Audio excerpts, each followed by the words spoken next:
Welcome back to WordCraft Stories. Today, let's learn an important lesson through a simple story. Once upon a time, a water carrier had two pots.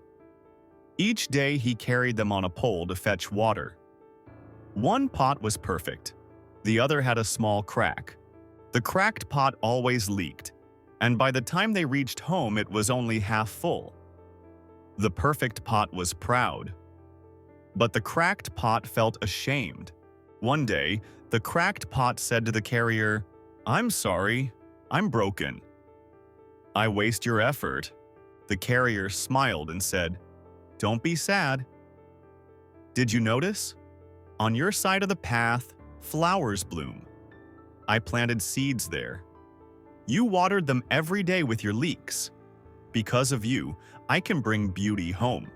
Every weakness can be a hidden strength. Remember, sometimes our flaws create unexpected beauty. What lesson did you learn today? Share it in the comments below. And don't forget to subscribe for more inspiring stories.